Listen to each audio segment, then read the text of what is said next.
नमस्कार, NTV India news में आपका स्वागत है। साक्षी, पेश है आज की प्रमुख हलचल।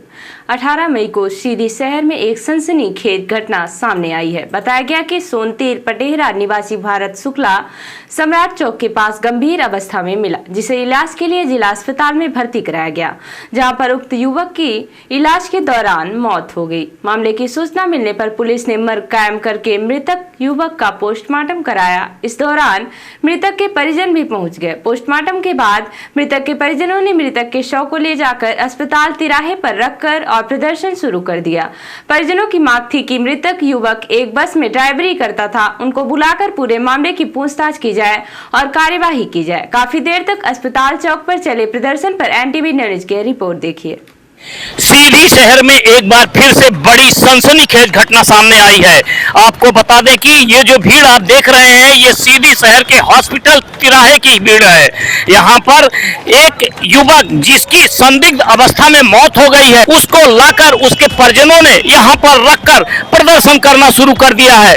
बताया गया कि मृतक भरत कुमार शुक्ला निवासी सोनतीर पटेहरा सीधी शहर के सम्राट चौक स्थित पानी टंकी के पास मरणासन्न अवस्था में मिला। उसकी सूचना कुछ लोगों ने उसके परिजनों को दी। परिजनों ने लाकर उसको जब अस्पताल में देखा तो उसकी मौत हो चुकी थी। इस घटना की सूचना मिलते ही पुलिस ने मर्ग कायम करके मृतक युवक का पोस्टमार्टम कराया, लेकिन उसके बाद परिजन उसकी लाश को लेकर अस्पताल तिराहे पे पहुंच गए और बीच सड़क पर रखकर चक्का जाम कर दिया है। इस समय बीच चौराहे में लाश को रखकर चक्का जाम के दौरान भारी भीड़ जमा हो गई है।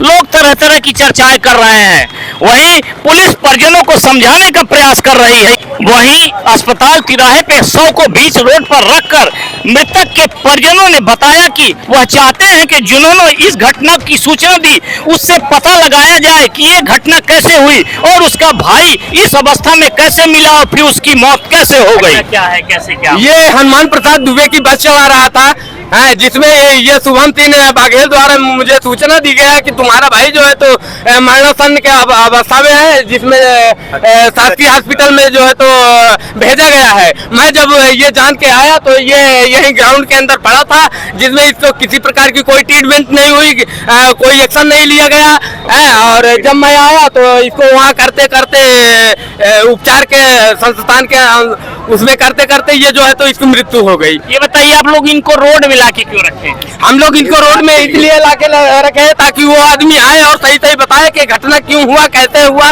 और ये तो सब पुलिस बताएगी ना, पुलिस जांच करेगी, पड़ताल करेगी। रिपोर्ट की है आप लोगों ने? हाँ, हमको इंसाफ कुछ चाहिए इसे। नहीं तो रिपोर्ट किए हैं क्या है आप? हाँ, रिपोर्ट किए हैं, सब कुछ किए हैं। हाँ। क्या नाम है आपका? हमारा नाम रवि प्रकाश शुक्ला है। कहाँ के रहने वाले? हम सोनतीर पटेहरा के रहने वाले। मृतक है, इनका क्या नाम है? इनका भरत कुमार शुक्ला है जी। शादी हो चुकी थी? शादी नहीं है, अनमैरिड है ये। कितनी उम्र होगी? इनकी उम्र होगी 29 से 30 के बीच में। इधर अस्पताल चौराहे में चल रहे घटनाक्रम और धरना प्रदर्शन की जानकारी मिलते ही DSP हेडक्वार्टर गायत्री तिवारी भी मौके पर पहुंच गई और उन्होंने मृतक के परिजनों से पूरे घटनाक्रम की जानकारी प्राप्त की और उन्हें आश्वासन दिया कि पुलिस पूरे मामले की गहराई से जांच करके जो भी तथ्य सामने आएंगे उसके आधार पर कार्यवाही करेगी। जिसके बाद परिजन शव को ले जाने के लिए तैयार हो गए। अस्पताल तिराहे से मृतक के परिजनों के शव ले जाने के बाद मौके पर मौजूद DSP हेडक्वार्टर गायत्री तिवारी ने मीडिया को पूरे मामले की जानकारी दी। एक व्यक्ति संदिग्ध अवस्था में मिला जो काफी गंभीर था, जिसको इलाज के लिए अस्पताल ले जाया गया, लेकिन इलाज के दौरान उसकी मौत हो गई। पुलिस ने मर्ग भी कायम किया, PM भी हो गया, लेकिन परिजनों ने लाके यहाँ पर रख के चक्का जाम कर दिया। क्या मांगे थी मैम, फिर उनको कैसे समझाया गया? परिजनों का आरोप था कि वो जहां काम करता था, बस मालिक के द्वारा वो अपनी नैतिक जिम्मेदारी का पालन नहीं किया गया और उसको समय पर सूचना प्राप्त हो गई थी तो उसने इलाज नहीं कराया, तो उसके खिलाफ कार्रवाई की जाए। इस मांग को लेकर उन्होंने चक्का जाम किया है। अभी प्रथम दृष्टया उसमें मर्ग कायम किया गया है, PM कराया गया है और सभी तथ्यों पर जाँच की जाएगी। उसमें आगे जो भी तथ्य आएंगे उसके अनुसार वैधानिक कार्रवाई की जाएगी।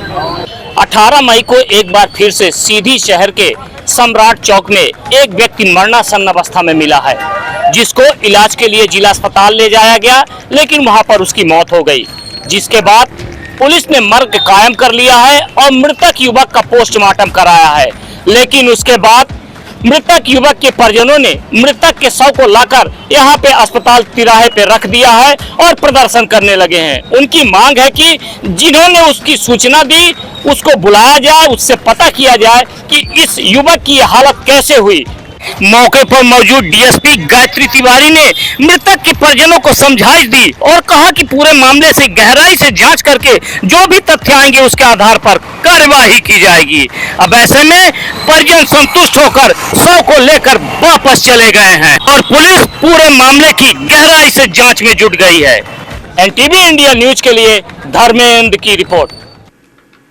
भारतीय जनता पार्टी प्रदेश नेतृत्व के आह्वान पर पुण्य श्लोक रानी अहिल्याबाई होलकर की 320 जन्म जयंती पर भाजपा कार्यालय सीधी में जिला स्तरीय कार्यशाला का आयोजन किया गया।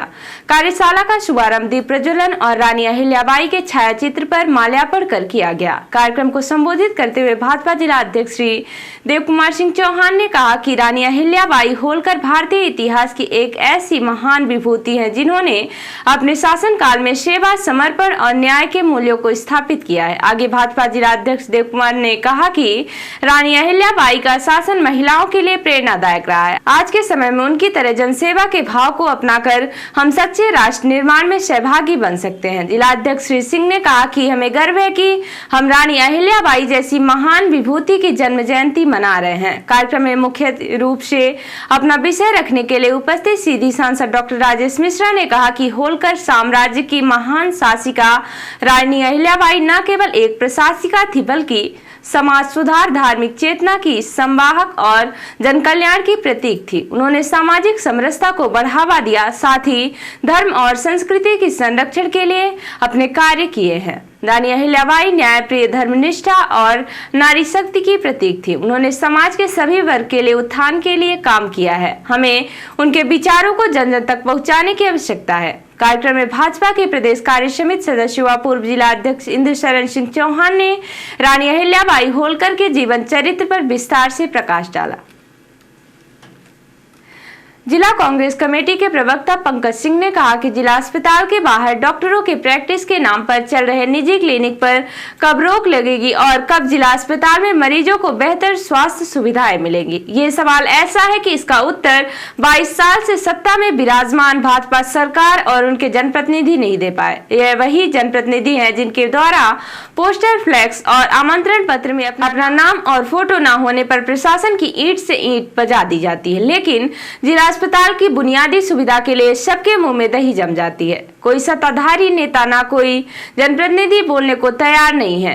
अब हाल ये है कि बीमार जिला अस्पताल की स्वास्थ्य व्यवस्था चौपट है, जहां अस्पताल में मरीजों की भरमार है पर इनके इलाज के लिए डॉक्टर नहीं है। पंकज सिंह ने कहा कि जिला अस्पताल में होने चाहिए 59 विशेषज्ञ डॉक्टर पर वर्तमान स्थिति में 14 डॉक्टर हैं, जो कि ना के बराबर हैं। जो है भी वो भी खुद की क्लिनिक में प्रैक्टिस में व्यस्त है। अगर किसी मरीज के पास पैसे ना हो तो वो प्राइवेट क्लिनिक में कैसे इलाज करवाए, जहां 400 बेड का अस्पताल होने के बावजूद इस भीषण गर्मी में गंभीर मरीज का इलाज के लिए अस्पताल में बने बरामदों में मरीज फर्श पर लेटकर बोतल और इंजेक्शन को लगवाने के लिए मजबूर है। इससे भारी दुर्दशा क्या हो सकती है। पंकज ने जिला अस्पताल में विशेषज्ञ डॉक्टरों और बुनियादी चिकित्सा सुविधाओं की भारी कमी पर गहरी चिंता जताते हुए कहा कि स्वास्थ्य जैसी मूलभूत सुविधा पर समझौता किसी भी कीमत पर स्वीकार्य नहीं है। जिले की जनता अब और अपमान, लूट और मृत्यु बर्दाश्त नहीं करेगी। खबर सीधी जिले के रामपुर नैकिन जनपद पंचायत के ग्राम हनुमानगढ़ से है, जहां एक पारिवारिक विवाद ने हिंसक रूप ले लिया। इस दौरान विवाद के दौरान बीच बचाव करने पहुंचे युवक हंसराज यादव पर ही हमला कर दिया गया।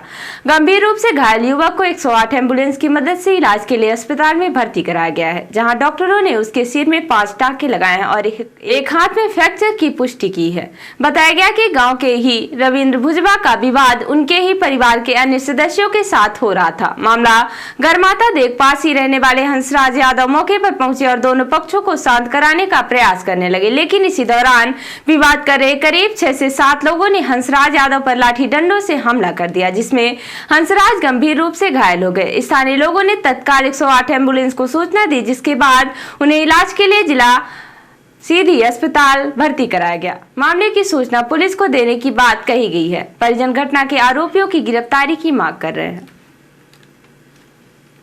रिपोर्टर हिमायू रौतेला ने बताया कि गर्मी के सीजन में नैनीताल पर्यटकों से गुलजार है। जहां देश के मैदानी इलाकों में भीषण गर्मी पड़ रही, वहीं नैनीताल का मौसम काफी सुहाना है। रविवार को पर्यटक स्थल नैनीताल के अलग अलग जगहों पर काफी पर्यटक चहल पहल करते हुए नजर आए। नैनीताल के पर्यटक स्थल पर्यटकों से गुलजार रहे, जिनमें माल रोड से लेकर नैना पीक, नैना देवी मंदिर, केयू गार्डन, हिमालय दर्शन, हनुमानगढ़, सातलाल, भीमताल झील आदि पर्यटकों से भरे रहे। और अब से प्रादेशिक हलचल। भोपाल के समृद्धा में भोज नर्मदा द्वार बनेगा। सीएम डॉक्टर यादव भूमि पूजन किए। सौर ऊर्जा प्लांट का लोकार्पण भी। रेलवे टिकट पर ऑपरेशन सिंदूर का प्रचार, मोदी का फोटो। कांग्रेस बोली सेना के पराक्रम को प्रोडक्ट जैसे बेच रहे। ग्वालियर के डबरा में 15 साल के लड़के ने अपने ही पिता की गोली मारकर हत्या की। पुलिस को बताया कि पिता ने लाइसेंसी बंदूक से खुद को गोली मारी है। और जबलपुर में होमगार्ड ने पड़ोसी के 6 टुकड़े किए, घर लाकर खाना खिलाया और सिर पर बैट मारा। और अब से राष्ट्रीय हलचल। ऑपरेशन सिंदूर का नया वीडियो। सेना बोली पाकिस्तान की जिन चौकियों से गोली चली, हमने उन्हें मिट्टी में मिला दिया। सीजीआई को महाराष्ट्र के चीफ सेक्रेटरी डीजीपी ने रिसीव नहीं किया। गवई बोले महाराष्ट्र के बड़े अफसर प्रोटोकॉल का पालन नहीं करते। हैदराबाद चार मीनार के पास बिल्डिंग में आग, 17 की मौत, इनमें 8 बच्चे, 10 जख्मी, 15 को बचाया। और Adani defence anti submarine warfare system बनाएगी। अमेरिकी कंपनी स्पार्टन के साथ डील हुई। तो ये थी आज की प्रमुख हलचल। नमस्कार।